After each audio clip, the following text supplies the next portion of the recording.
সালমান শাহ যদি অভিনয় দিয়ে তার কর্মগুণ দিয়ে দর্শকের মনে সেই অবস্থান তৈরি করে না যেতে পারতেন, তাহলে কি আজকের এই প্রেক্ষাপটটা তৈরি হতো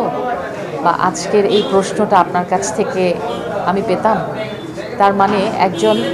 শিল্পীর সেই ক্ষমতা আছে, তার শিল্পচর্চা,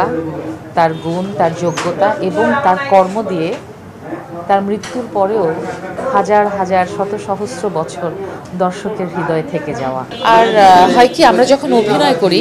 তখন তো আমি আর আমি থাকি না, আমি একদম চরিত্রের সেই মানুষটি হয়ে যাই, চরিত্রের মানুষটির জীবনে চলে যাই এবং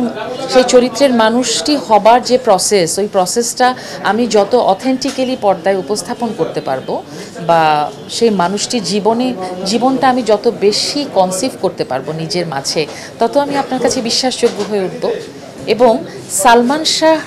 মৃত্যুর যে হত্যার যে দাবি, মানে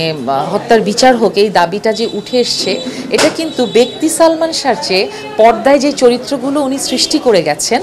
যতটা বিশ্বাসযোগ্যভাবে সেই চরিত্রগুলোকে রেখে গেছেন দর্শক হৃদয়ে, সেই চরিত্রের জন্যই কিন্তু এই দাবিটা উঠে এসেছে। তো সেক্ষেত্রে আমার সেই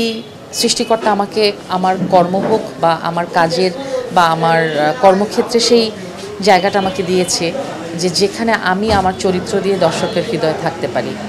তাই এটা অবশ্যই খুব, আমি বলবো যে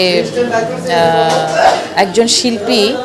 বছরের পর বছর শত সহস্র বছর বেঁচে যে থাকেন, তারই একটা প্রমাণ।